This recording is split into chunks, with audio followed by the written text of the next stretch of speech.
설 명절을 우리가 보내고 있는데요. 그래도 인사 한번 해야 되겠죠? 옆 사람과 인사하겠습니다. 새해 복 많이 받으세요. 예, 또 우리 음력 명절이 있어서 한 달 내내 새해 복 많이 받으세요. 네, 좋습니다. 설 명절이지만 로마서 말씀은 계속 이어가려고 합니다. 지난 시간에 복음에 대해서 말씀을 드렸습니다. 여러분들 유튜브에도 있으니까 오늘 못 나오신 분들은 영상을 나중에 꼭 보시고, 또 지난 시간이 궁금하신 분들은 또 찾아서 꼭 들어보시기 바랍니다. 복음, 기쁜 소식. 뭐가 기쁜 소식이라고 그랬어요? 하나님이 우리를 사랑하신다. 또 하나님 우리를 사랑하시는데 그냥 사랑하는 것이 아니라 그 아들 예수 그리스도를 주시기까지 사랑하신다. 또 기쁜 소식은 그 주님의 사랑을 마음에 믿는 자마다 그것이 우리가 이 세상을 살아가는 뭐가 된다? 능력이 된다. 그 하나님의 사랑으로 우리는 승리하며 이 세상을 살아갈 수 있다. 이것이 우리의 복음이다 말씀을 드렸습니다. 근데 이 복음을 모든 사람들이 다 받아들이면 좋은데 이 복음을 받아들이지 않는 사람들이 있다는 거죠.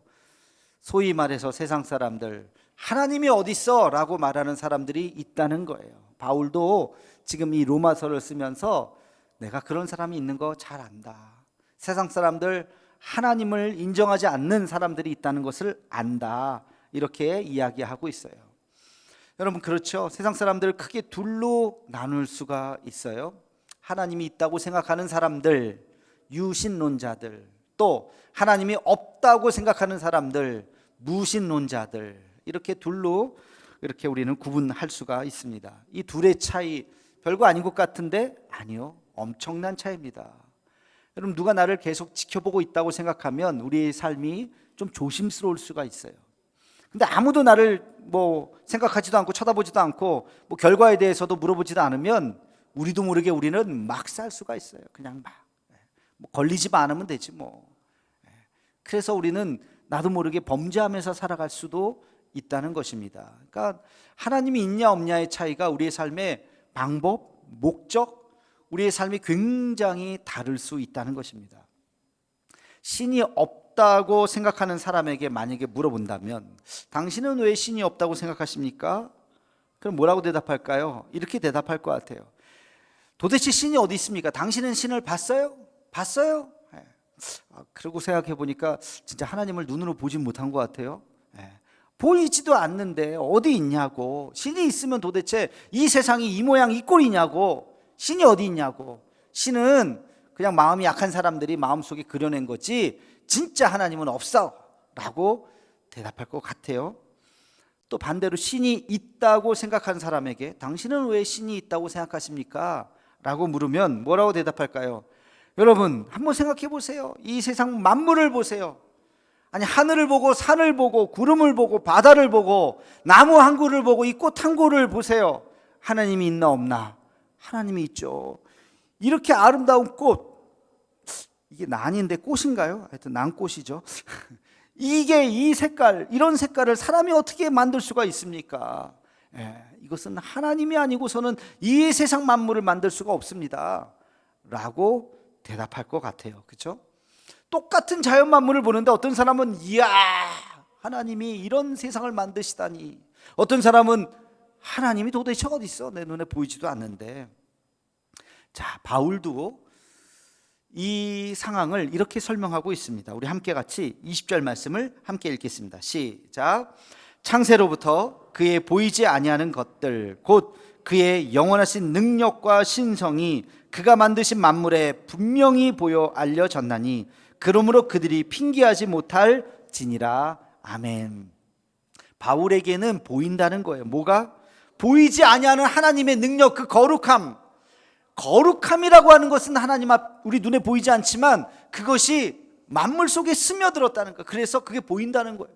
산을 보고 나무를 보고 바다를 보면 그 하나님의 놀라운 은혜가 보인다는 거예요. 그래서 보아라, 핑계하지 못할 것이다. 하나님이 여기 계시지 않느냐 라고 이야기한다는 것이죠. 하나님이요, 자기 자신을 드러내는 것, 이걸 뭐라 그러냐? 신학적으로 이것을 계시라고 합니다. 하나님이 자기의 모습을 드러내는 거예요. 근데 하나님께서 자기의 모습을 드러내는 계시에는 두 가지가 있어요. 하나는 일반 계시, 또 하나는 특별 계시가 있어요. 일반 계시는 누구든지 보면 알 수 있는 거. 제가 지금 말씀드린 산을 보고 바다를 보고 자연 만물을 보고 별을 보고 하늘을 보고 우주 만물을 보면서 야, 이게 우연이 아니네. 하나님이 만드셨지. 그럼 하나님이 만드셨지. 개미 한 마리를 봐도 야, 신기하다. 이 조그만한 개미가 어떻게 이렇게 막 기어다니면서 오만 것들을 다 하나. 이게 어떻게 저절로 일어날 수 있나? 하나님이 하셨지 라고 그 만물을 통해서 하나님을 느끼는 것, 그 만물 속에 하나님의 형상을 집어넣은 것, 이게 일반 계시예요. 특별 계시는 하나님께서 특별하게 보여주시는 거예요. 세 가지가 있는데요, 하나님께서 특별하게 보여주신 게 바로 예수 그리스도입니다. 2000년 전에 인간의 몸을 가지고 하나님이신 그분이 이 땅에 오셨어요. 예수 그리스도 그 자체가 특별 계시예요. 또 하나님이 우리에게 하나님의 말씀을 주셨어요. 그게 뭐예요? 성경 말씀이죠. 나 여호와가 말하노라 하면서 수많은 선지자들을 통해서 하나님께서 직접 말씀하신 것을 기록해 놓은 이 기록된 말씀, 이 성경이 계시된 말씀이에요. 또 여러분들이 살면서 느끼는 체험, 어떤 신비한 경험, 저도 그런 게 있어요. 말하기가 참 애매한, 그러나 나는 경험했던, 여러분들도 그런 분들 계실 거예요. 야, 신기한데 나에게 이런 것을 보여주시다니 라고 하는 특별한 하나님의 은혜, 기적과 같은 그 하나님의 은혜, 이것을 특별 계시라고 말을 할 수가 있습니다. 제가 여기서 그러면 퀴즈 하나를 내보겠습니다. 여러분, 일반 계시든 특별 계시든 이것이 있어야 하나님을 인식할 수가 있어요. 눈이 있어야 세상을 볼 수 있고 귀가 있어야 소리를 들을 수 있는 것처럼 이것이 있어야 하나님을 볼 수가 있습니다. 이것이 뭘까요? 이것이 뭘까요? 성경 말씀은 다 있잖아요. 누구나 다 성경은 다 갖고 있는데 갖고 있어도 모르는 사람이 있어요. 이것은 바로 믿음이에요. 믿음이 있어야 보이는 거예요. 히브리서 말씀 한번 읽어볼까요? 히브리서 11장 3절입니다. 시작. 믿음으로 모든 세계가 하나님의 말씀으로 지어진 줄을 우리가 아나니 보이는 것은 나타난 것으로 말미암아 된 것이 아니니라. 아멘. 믿음으로 모든 세계가 하나님의 말씀으로 지어진 것을 안다는 거예요. 믿음이 있어야, 그렇죠, 이 꽃 하나 하나님이 만드셨죠. 근데 믿음이 없으면 꽃은 꽃이고요, 산은 산이고 바다는 바다지, 그게 하나님이 그 안에 도대체 어디 있어요? 믿음이 없으면 보이지가 않아요. 믿음이 있으면 보여요. 이 꽃을 보면서 주님의 높고 위대하심을 내 영혼이 찬양하죠. 이것을 보면서 찬양할 수가 있어요. 그러나 믿음이 없으면 도대체 보이지가 않는 거예요. 자, 바울은 이런 믿음이 없는 사람들에 대해서 이렇게 이야기합니다. 우리 21절 말씀 우리 함께 같이 읽겠습니다. 시작. 하나님을 알되 하나님을 영화롭게도 아니하며 감사하지도 아니하고 오히려 그 생각이 허망하여지며 미련한 마음이 어두워졌나니. 아멘. 하나님을 알되라 그랬어요. 하나님을 아는 것 같지만 진짜 알지 않는 사람들이 이러한 일을 하고 있습니다 라고 이야기하는 거예요. 여기서 하나님을 알되는 진짜 하나님을 아는 게 아니라 하나님을 건성으로 아는 사람들. 교회 바깥에 있는 사람들은 아예 하나님을 모르지만 중요한 게 있어요. 교회 안에 하나님을 안다고 생각하는 사람들 중에도 하나님을 알되 하나님을 제대로 믿지 않는 사람들이 있다는 거예요. 올바로 하나님을 인식하지 못하는 사람들은 이렇게 살아갑니다. 제가 그래서 오늘 말씀의 제목을 하나님을 잊은 사람들이라고 그랬어요. 하나님을 잊은 사람들. 하나님을 알았는데 잊어버렸어요. 하나님, 그러게 옛날에 내가 믿었던 것 같은데, 하나님을 잊어버린 사람들이 교회 안에도 있다는 거예요. 그런 사람들이 어떻게 살아가느냐, 잘 들어보시기 바랍니다. 오늘 21절에 보니까 세 가지가 나와 있어요. 하나님을 잊어버린 사람들의 모습이에요. 첫 번째는 하나님을 영화롭게 하지 않습니다. 하나님을 영화롭게 하지 않는다. 하나님을 영화롭게 한다는 것이 뭘까요? 하나님을 영화롭게 한다는 것은 하나님께 영광을 돌리는 삶이에요. 하나님 앞에 영광을 돌리는 삶, 이것이 우리의 삶의 첫 번째 목적입니다. 이게 어디 나와 있느냐? 웨스터민스터 신앙고백문 소요리문답 제1번이에요. 우리 한번 같이 읽어볼까요? 시작. 사람의 제일 되는 목적이 무엇인가? 사람의 제일 되는 목적은 하나님을 영화롭게 하는 것과 영원토록 그를 즐거워하는 것이다. 아멘. 우리의 삶의 목적, 우리가 왜 사는가? 우리는 왜 태어났는가?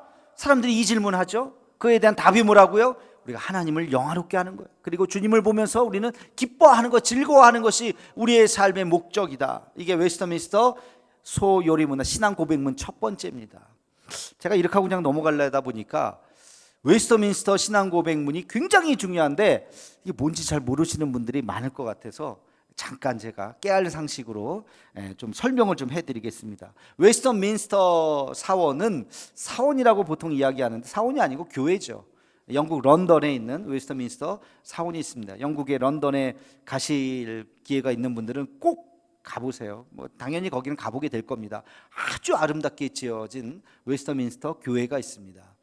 종교개혁이 일으키고 난 100년쯤 후에 사람들이 헷갈리는 거예요.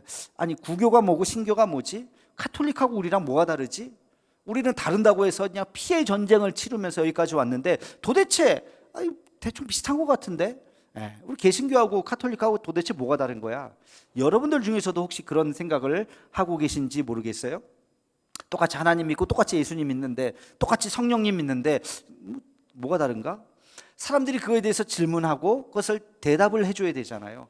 그래서 우리가 믿는 것은 카톨릭하고 이렇게 다릅니다 라고 하는 신앙 고백문을 만들기 시작했어요. 그 사람들이 대충 모여가지고 일주일 만에 뚝딱 만든 것이 아니라 그 당시에 최고의 신학자들, 최고의 성직자들이 모여서 장장 오랜 기간 동안에 이 신앙 고백문을 웨스터민스터에서 모여서 이것을 만들었습니다. 1643년 7월 1일 날 첫 모임을 가졌어요. 그리고 1649년 2월 22일까지 만 5년 8개월 동안 수백 명의 사람들이 모여서 1년에 한 번씩 모인 게 아니에요. 1163번을 모였습니다. 어마어마하게 모여서 하나의 질문에 하나의 답, 또 하나의 질문에 하나의 답, 그리고 이 말씀이 과연 성경에 근거가 있는가를 하나하나 찾아가면서 그 신앙 고백문을 만들었어요. 그게 바로 웨스터민스터 신앙 고백문. 우리 개신교의 가장 중요한 우리가 고백하는 모든 것이 그 안에 다 담겨져 있습니다. 왜 소요리문답이라고 하느냐? 대요리문답이 있어요. 웨스터민스터 대요리문답은 성직자를 위한 목회자를 위한 코스예요. 196개의 질문과 답이 있습니다. 그래서 성직자가 되려고 하면 그것을 다 이해하고 고백하고 다 외워야 돼요. 소요리문답은 평신도를 위한 107개의 질문이 그 안에 있는 거예요. 그 첫 번째 질문이 지금 읽은 겁니다. 그리고 이것은 모든 장로교뿐만 아니라 모든 개신교의 신앙고백문의 어머니격이에요. 웨스터민스터 신앙고백문은 우리가 포항대도교회 다니죠. 우리 포항대도교회는 대한예수교 장로회의 통합의 교단에 있습니다. 우리의 헌법이 있고 우리도 신앙고백문이 있어요.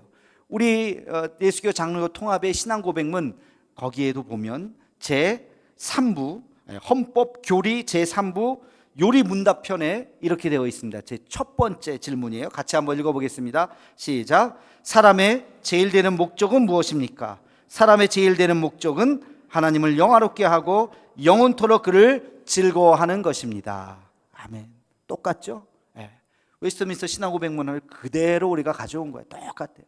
아마 어느 교단이나 합동도 마찬가지고요. 대부분의 장로교 밑에 있는 모든 교단은 다 거기서부터 신앙고백이 다 나오는 거예요.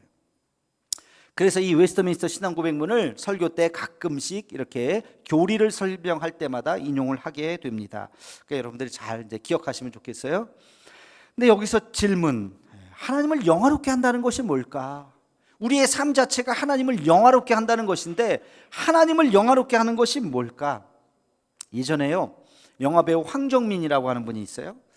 여러분 잘 아실 텐데 그가 청룡 영화상에서 나무주연상을 탔어요. 너는 내 운명인가? 그 영화로 나무주연상.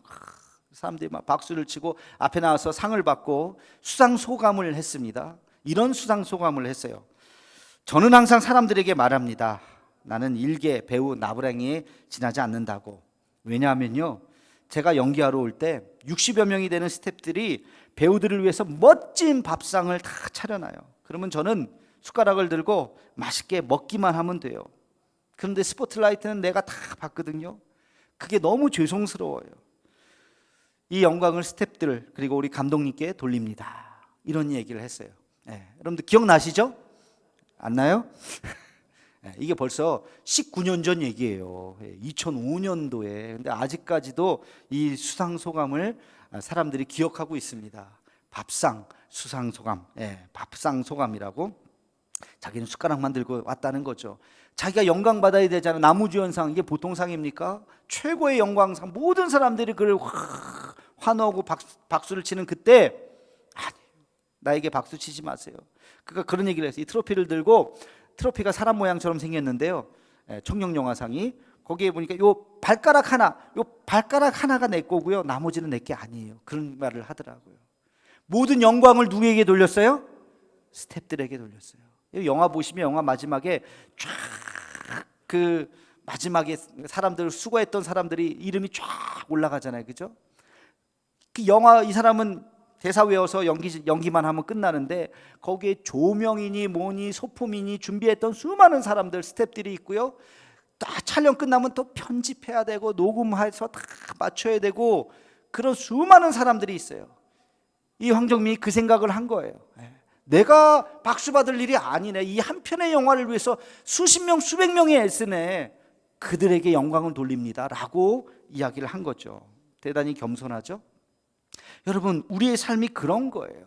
누군가 여러분에게 막 환호하고 박수치고 와 당신 대단합니다 하면 내가 좀 잘났습니다, 내가 좀 이 정도 해요. 그게 아니라 내가 나의 나된 것은 뭐예요? 하나님의 은혜입니다. 내가 여기 온 거 내가 잘나서 온 거 아니에요. 하나님의 은혜입니다 라고 우리가 하나님 앞에 영광을 돌리는 것입니다. 오늘 우리 찬양대가 멋진 찬양을 했어요, 그죠? 이 찬양대가 하나님 앞에 아름답게 찬양하는 거, 누구에게 영광을 돌리는 거예요? 하나님께 영광을 돌리는 거예요. 우리가 이렇게 모여서 예배드리는 이 시간, 이 예배를 받으시는 분이 누굽니까? 하나님 앞에 우리의 예배를 올려드리는 거예요. 하나님께서 영광을 받으시는 거예요. 오늘 우리가 주방에서 식사는 안 하지만 우리 매주 주방에서 식사 준비하시잖아요. 일부 예배 드리고 열심히 가서 주방에서 열심히 음식을 준비하시는 그분들, 우리 점심 한 끼를 위해서 새벽부터 어제 하루 전날 장을 보고 하면서 모든 이 땀방울, 그게 하나님 앞에 영광을 돌리는 거예요. 교회를 위해서 이렇게 청소하시는 분들, 이번 주는 명절이라서 금요일날 새벽 예배 끝나고 보니까 오셔서 막 청소를 하시더라고요.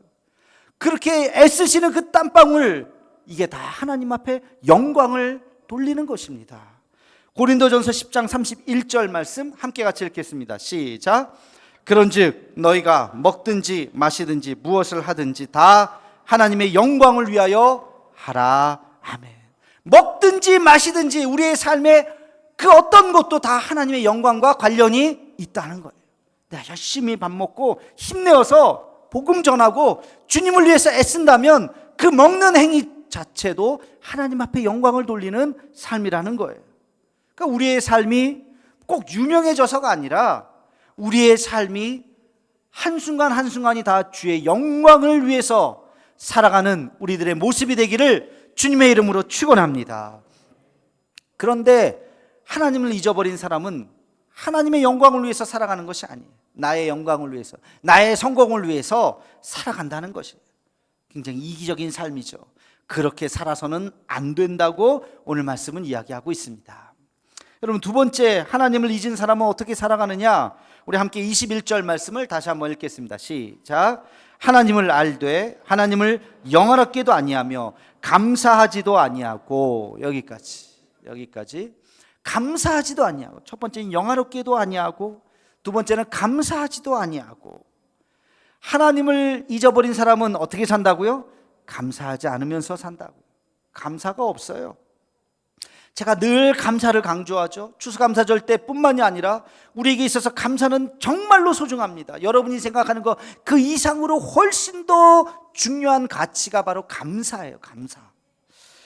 감사가 무엇인가? 제가 짧게 한 5가지만 말씀을 드릴게요. 감사는 내 신앙을 점검하는 바로미터예요.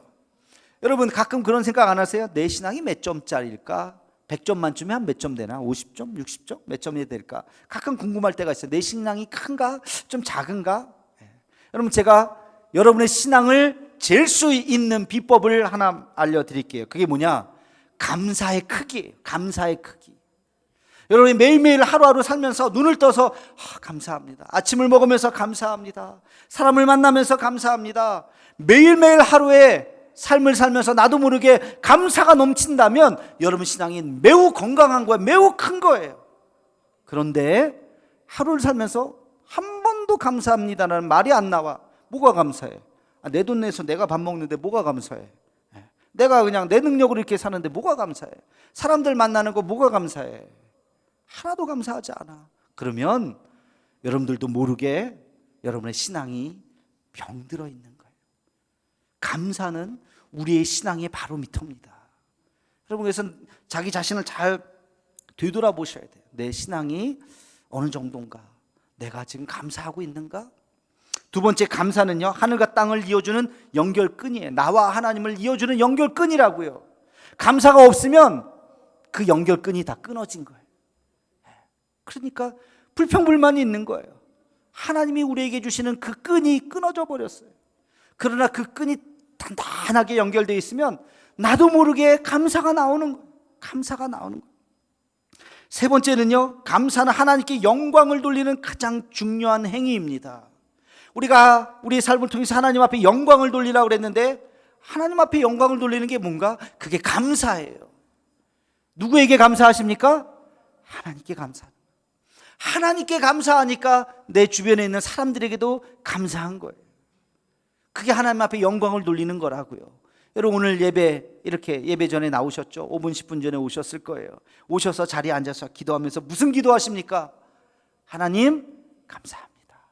내가 주일을 기억하여서 하나님 앞에 내 발로 걸어서 이렇게 나와서 예배 드릴 수 있어서 감사해요. 지난주에 제가 몸이 아프신 어떤 분하고 전화 통화를 했어요. 전화로 기도를 해드렸어요. 그랬더니 이제 나중에 다 나와서 두 발로 오셔서 우리랑 함께 예배할 수 있는 은혜를 주시옵소서 그렇게 기도했더니 아멘 그러시면서 기도 끝나고 나서 그러시더라고요. 목사님 제가 빨리 나서 교회 가서 예배 드리고 싶어요. 그렇죠. 여러분 이렇게 두 다리로 건강하게 와서 예배 드리는 거 이게 감사인 줄로 믿으시기를 축원합니다. 이게 감사예요. 감사. 그러면서 하나님 감사합니다 하면서 하나님 앞에 영광을 돌리는 거죠. 네 번째는요, 감사는 축복의 통로예요. 감사는 축복. 하나님이 우리에게 복을 주시는데 그 복의 통로가 뭐냐? 감사라고 하는 파이프를 통해서 주신다고요. 그리고 그 파이프를 내가 받으면 내 주변에 있는 사람들에게 그것을 나눠주는 거예요. 그게 감사예요. 마지막으로 감사는 행복의 통로입니다. 여러분 행복하게 살고 싶으시죠? 불행하게 살고 싶은 사람은 없을 거예요. 내 인생 행복했으면 좋겠다. 모두의 소원입니다. 행복하게 살 수 있는 방법, 그게 감사라고요. 억지로 감사하세요. 억지로 감사합니다 감사합니다 하면 나도 모르게 감사가 넘쳐요. 감사가 없으면 뭐가 감사해 도대체? 나도 모르게 불평불만이 쌓아가요. 불평불만이 쌓아지면 내 인생이 불행해지는 거예요. 다 불행해져요. 이 감사가 얼마나 중요한지 몰라요. 하나님을 잃어버린 사람은 뭐가 없다고요? 감사가 없어요. 감사가 없어요. 이런 사람은 불행하게 사는 것입니다. 늘 감사를 회복하는 우리가 되기를 주님의 이름으로 축원합니다. 마지막으로 하나님을 잊어버린 사람들은 어떤 모습인가? 다시 한번 21절 말씀을 읽겠습니다. 시작. 하나님을 알되 하나님을 영화롭게도 아니하며 감사하지도 아니하고 오히려 그 생각이 허망하여지며 미련한 마음이 어두워졌나니. 아멘. 제가 다음 주에 이 본문에 대해서 이제 그 뒤에 쫙 1장 끝까지 쫙 이 부분을 바울이 이야기하고 있어요. 자세하게 말씀을 드리게 될 텐데, 오히려 그 생각이 허망하여지고 미련한 마음이 생기고 그 마음이 어두워졌다. 여러분, 하나님을 잃어버린 사람들의 마음 상태가 그랬다는 거예요. 생각이 허망하다는 게 뭐예요? 망상. 생각하지 말아야 할 것을 막 생각해요. 여러분, 꿈과 비전은 좋은 거예요. 그건 하나님이 주시는 거예요. 그러나 망상은 하나님이 주시는 게 아니에요. 로마서 12장 3절 말씀을 함께 같이 읽겠습니다. 시작. 내게 주신 은혜로 말미암아 너희 각 사람에게 말하노니 마땅히 생각할 그 이상의 생각을 품지 말고 오직 하나님께서 각 사람에게 나누어 주신 믿음의 분량대로 지혜롭게 생각하라. 아멘. 여러분, 생각도 하나님 안에 있는 생각과 하나님 밖에 있는 생각이 있다는 것입니다. 마땅히 생각할 그 이상의 생각을 품지 말아라. 이 얘기는 망상하지 말아라. 하나님이 주신 꿈과 비전을 가져라. 그리고 믿음의 분량대로 지혜롭게 생각해라. 하나님의 말씀을 벗어나지 말라는 거예요. 올바른 생각을 하라는 것입니다. 이것에 대해서 이제 그 이후에 보면 자세하게 나와요. 여러분, 생각이라고 다 똑같은 것이 아니에요. 하나님이 주신 생각은 사람을 위로하고요, 창조적이고요, 우리의 삶을 더 건강하게 만드는 것입니다. 그러나 하나님이 주시지 않는 생각, 하나님을 떠난 사람들의 생각은 망상이에요. 자기를 파멸시키는 거예요. 공동체를 파멸시키는 거예요. 이 사회를 더 더럽히는 것입니다. 그런 생각을 해서는 안 되는 것이죠. 말씀을 정리하겠습니다. 하나님을 잊은 자에 대한 세 가지 경고를 오늘 바울은 이야기하고 있어요. 하나님 앞에 영광을 돌리지 않는 삶, 자기가 그 영광을 다 가로채는 삶, 그렇게 살아가서는 안 된다. 또 감사하지 않는 삶, 감사해야 된다고 이야기하죠. 그리고 망상과 어리석은 생각에 빠져서는 안 된다. 우리는 하나님을 잊지 말아야 됩니다. 우리를 사랑하시고 우리와 함께 하시는 그 주님 안에서 우리의 모든 삶이 하나님 앞에 영광을 돌리는 삶이요, 감사가 넘치는 삶이요, 하나님이 주시는 꿈과 비전을 향해서 달려가는 저와 여러분의 삶이 되기를 주님의 이름으로 축원합니다. 기도하겠습니다. 사랑의 하나님, 하나님을 잊은 사람들의 모습을 기억합니다. 자기에게 영광을 돌리고 감사하지 않고 허망하여서 사람이 생각할 잘못된 생각을 하는 그런 나쁜 길로 가지 않게 하여 주옵시며, 하나님 앞에 온전한 영광을 돌리는, 감사가 끊이지 아니하는 우리의 삶이 되게 하여 주시옵소서. 예수님의 이름으로 기도하옵나이다. 아멘.